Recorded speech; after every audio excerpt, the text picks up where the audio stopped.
La palabra de Dios y quiero hablarles acerca de ese tema que está ahí, el punto de quiebre de una persona. Quiero decirles que todos tenemos un punto de quiebre. En el Salmo 31:12 dice la palabra de Dios: me han olvidado como si hubiera muerto, soy como una vasija hecha pedazos.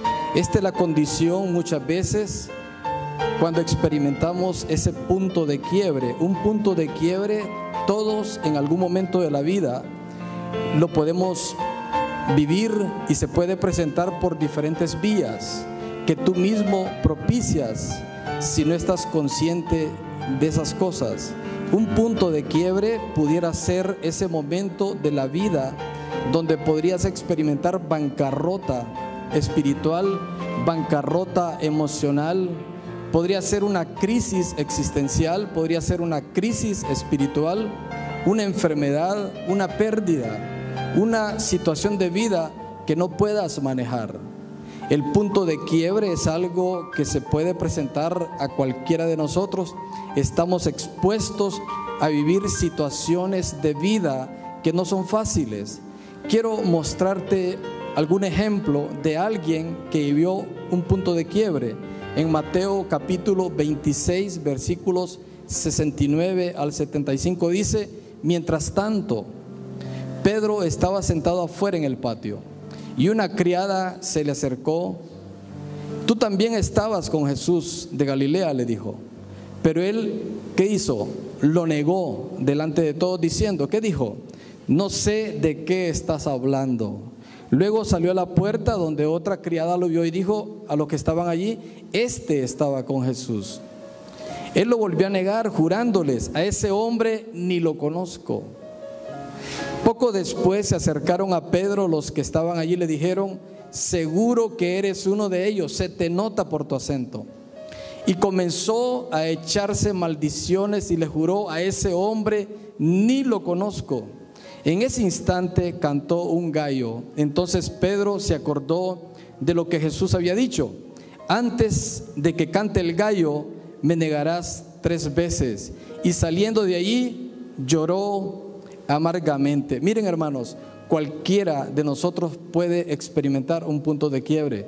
El apóstol Pedro lo vivió aun cuando el Señor ya le había profetizado lo que le iba a acontecer. Muchas veces cuando nos basamos en nuestra propia fuerza, en nuestras propias capacidades, no advertimos que pudiéramos experimentar momentos difíciles. No nos engañemos, necesitamos todo el tiempo depender de la gracia, depender de la fortaleza de Dios para poder sostenernos. Ahora bien, ¿a qué se puede llamar un punto de quiebre? Hay 4 cosas que se le denomina un punto de quiebre. Dale. Número 1, a romper contigo mismo, es decir, hacer lo que dijiste jamás harías. Eso le pasó a Pedro y lo tomamos de la cita bíblica que acabamos de leer. Un punto de quiebre se experimenta cuando traicionas tus grandes afectos y compromisos sagrados. Un punto de quiebre se puede experimentar cuando cedes ante una tentación y enfrentas sus consecuencias. Y un punto de quiebre se puede experimentar cuando al tocar fondo tomas conciencia del gran error cometido. Déjame esa diapositiva ahí. La primera, ¿qué dijimos? Se experimenta punto de quiebre cuando rompes contigo mismo. Es decir, cuando haces lo que dijiste que jamás harías. ¿A cuánto les ha pasado algo así? Miren, no hay cosa más difícil que prometerse algo y no cumplirlo. No hay cosa más difícil porque a todos los seres humanos se nos ha establecido límites y sin esos límites nuestra vida sería un caos. Hay linderos establecidos tanto moral como espiritualmente que tendremos que respetar, y el día que dejemos de respetar esos linderos, nuestra vida va a ser un desastre, nuestra vida va a ser un caos. Una de las cosas que más nos abaten es faltar a nuestro compromiso empeñado, sobre todo cuando personas dependen de tu determinación y de tu convicción personal. Un momento de emoción, un momento de placer, un pequeño desliz, una pizca de egoísmo personal, pueden dar al traste y pueden poner en crisis lo que más amas y lo que más te importa. ¿Cuántas familias se han desbaratado por cosas pequeñas que no han sido bien gestionadas? ¿Cuántas iglesias no han sido trastocadas por situaciones que no han sido bien gestionadas? Cuando rompes contigo mismo y haces lo que dijiste que jamás harías, puedes experimentar un punto de quiebre. Los puntos de quiebre bordean nuestras vidas y por eso tenemos que estar atentos, tenemos que estar alertas cuando estas cosas se presenten.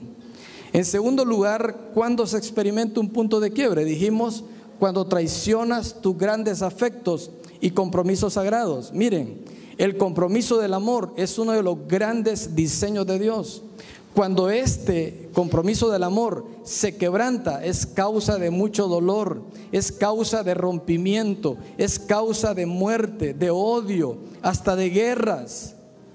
Y fíjate, para que el balance, para que ese gran equilibrio del mundo se mantenga, se necesita del amor de Dios. ¿Cuántos dicen amén a eso? Pero cuando el amor de Dios falta, provoca disfuncionalidad en las relaciones horizontales, no digamos con la vertical que tiene que ver con Dios.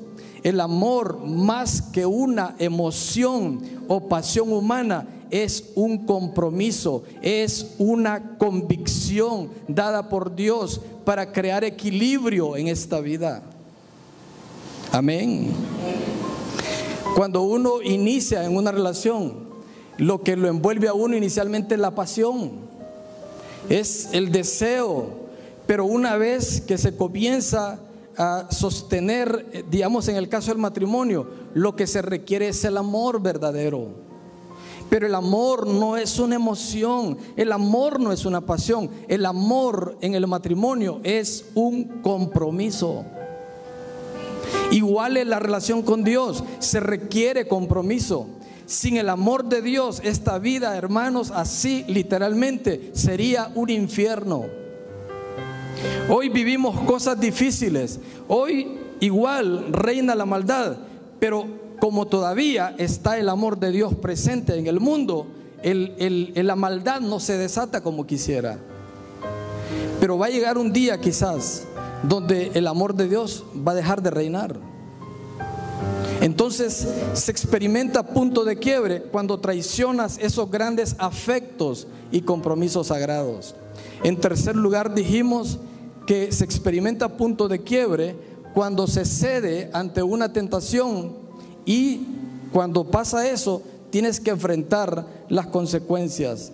Es una ley espiritual que todo pecado tiene consecuencias inevitables.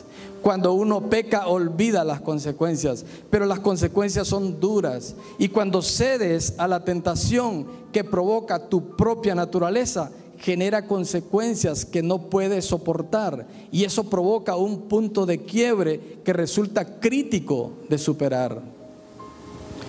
Tenemos el ejemplo del rey David. David vivió una vida de adulterio, vivió una vida donde tuvo que asesinar para sostener aquella relación mala vida. Y lo que experimentó después fue doloroso, fue crudo, fue difícil. Experimentó un rompimiento, pero como este hombre tenía un corazón conforme al corazón de Dios, pudo levantarse. Amén. Pero no siempre es así. No podemos aventurarnos a caer en un punto de quiebre y no saber cómo vamos a levantarnos después. ¿Cuándo se experimenta un punto de quiebre?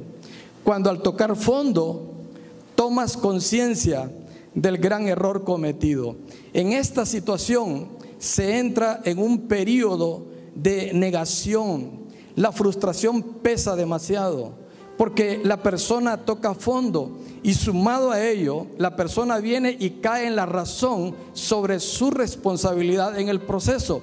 Y la culpa es tan fuerte que parece una situación insuperable. Hay dos aliados que te pueden destruir: la frustración y la culpa, que cuando se unen contra nuestra y no estamos firmes en la gracia de Dios, se vuelven difíciles de superar. ¿Cuántas personas ahora mismo están doblegadas por la culpa y por la frustración y no ven la luz? Si tan solo vieran la gracia de Dios, si tan solo levantaran sus ojos para ver que Dios todavía tiene una oportunidad para ellos. Ahora, ¿cómo llegas a ese punto de quiebre? ¿Cómo se llega allí? Número uno, cuando comienzas a mentirte a ti mismo.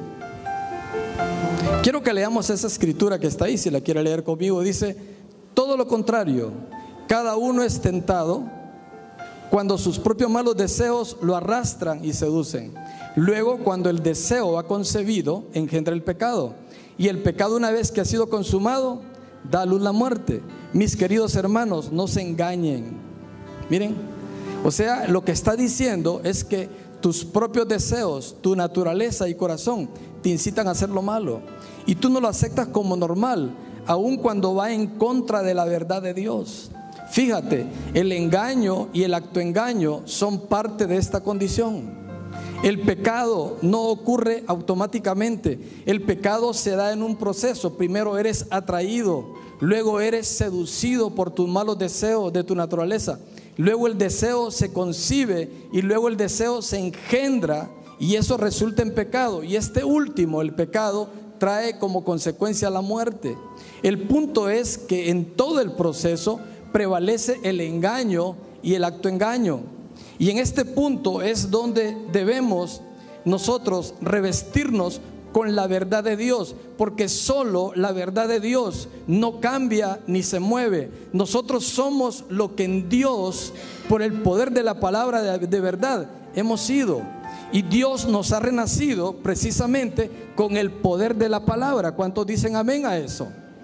Y su misma creación fue dada por la palabra. Entonces, lo que te quiero decir es que el proceso se puede superar con satisfacción si aprendes a resistir el engaño y el actoengaño, parándote firmemente en la verdad de Dios y cerrar toda puerta al engaño. Amén. El problema es que cuando se presenta el pecado, nos damos permiso para pecar, nos autoengañamos a nosotros mismos, nos concedemos licencia para hacer cosas que no le agradan a Dios, y eso podría provocar un rompimiento, un punto de quiebre en tu vida. ¿Cuándo se experimenta punto de quiebre? En segundo lugar, cuando renuncias a tu integridad. En el Salmo 25:21, si quieres leerlo conmigo, dice: sean mi protección la integridad y la rectitud, porque en ti he puesto mi esperanza. Mira qué interesante lo que dice. El Salmo 41:11 al 12 declara, si lo leemos: en esto sabré que te he agradado, en que mi enemigo no triunfe sobre mí. Por mi integridad habrás de sostenerme, y en tu presencia me mantendrás para siempre. En estos dos textos bíblicos aprendemos que la integridad tiene que ver con dos aspectos importantes. Número uno, totalidad o plenitud. Y también tiene que ver con rectitud. Cuando la integridad y la rectitud giran en torno a la voluntad de Dios, se convierte en un muro de protección. ¿Cuántos dicen amén? La integridad te protege. La integridad también te guarda de cometer errores y equivocaciones que te pueden costar caro. Por la integridad, el Señor no solamente te protege, sino que también te sostiene, te mantiene en su presencia. Es decir, lo que nos está enseñando la palabra de Dios es que la integridad no es cosmética. La integridad debe nacer en tu corazón, es decir, debe ser genuina, debe ser con la motivación única y exclusiva de querer agradar y de honrar a Dios en todo lo que hagamos. Esa es la integridad. Pero si tú vulneras tu integridad, corres el peligro de caer en un punto de quiebre, y es a lo que más expuestos estamos. Una persona íntegra es una persona completa. Una persona íntegra es como una freidera puesta en un fuego que no tiene mango, y cuando la freidera se pone roja con el fuego, no hay por dónde agarrarla. Así es una persona íntegra. No tiene colas por donde machucarlo. No hay forma de poder aplastarlo, porque la integridad lo protege, porque la integridad lo guarda. Y esa integridad hace que permanezcas en la presencia de Dios en las áreas de nuestra vida, y debe de hacerse para ser intachables. La integridad, les insisto, no es emocional. La integridad no es cosmética. La integridad es genuina, es real. Debe nacer en tu corazón. ¿Cuántos alaban al Señor en esta noche? ¿Cuándo le abrimos puerta a ese punto de quiebre? En tercer lugar, cuando no sabes retirarte a tiempo en la tentación. Quiero que leamos ahí en Génesis capítulo 39, versículos 6 al 7, y luego del versículo 10 al 13. Leámoslo juntos. Dice: José tenía muy buen físico y era muy atractivo. Después de algún tiempo, la esposa de su patrón empezó a echarle el ojo y le propuso: acuéstate conmigo. Para que se acostara con ella y le hiciera compañía. ¿Qué hizo José? Se mantuvo, dígalo conmigo en voz fuerte, José se mantuvo firme en su rechazo. Pero un día, en un momento en que todo el personal de servicio se encontraba ausente, José entró en la casa para cumplir con sus responsabilidades. Entonces la mujer de Potifar lo agarró del manto y le rogó: acuéstate conmigo. Pero José, ¿qué hizo? Leámoslo. Dejando el manto en manos de ella, ¿qué hizo? Salió corriendo de la casa. Al ver ella que él había dejado el manto en sus manos y había salido corriendo, bueno, ahí sigue la historia, que no la vamos a terminar. Pero el punto es que este hombre tomó una determinación. Este hombre, mire, supo qué hacer frente a esa situación que se llama tentación. Pero a veces nosotros no sabemos retirarnos a tiempo cuando viene la tentación. Más bien como que le damos la bienvenida. Pero ¿qué pasó aquí? Este hombre salió huyendo. ¿Qué le aconsejó el apóstol Pablo a Timoteo? Huye de tus pasiones juveniles. ¿Cuántos dicen amén? Hermanos, es inevitable que la tentación venga sobre ti, pero sí puedes evitar caer en ella, ¿cierto? Para evitarla tienes que prepararte. La forma que revela la verdad de Dios para enfrentar la tentación es orando y velando. Orad y velad para que no caigáis en tentación. Eso dice la palabra. Entonces, para que nuestros sentidos no sean engañados. Pero también a la par de eso vemos la estrategia de José. José era un hombre con sentido común. Cuando vio que la mujer lo acosaba, ¿qué hizo? Salió huyendo. Hay hombres que no perdonan.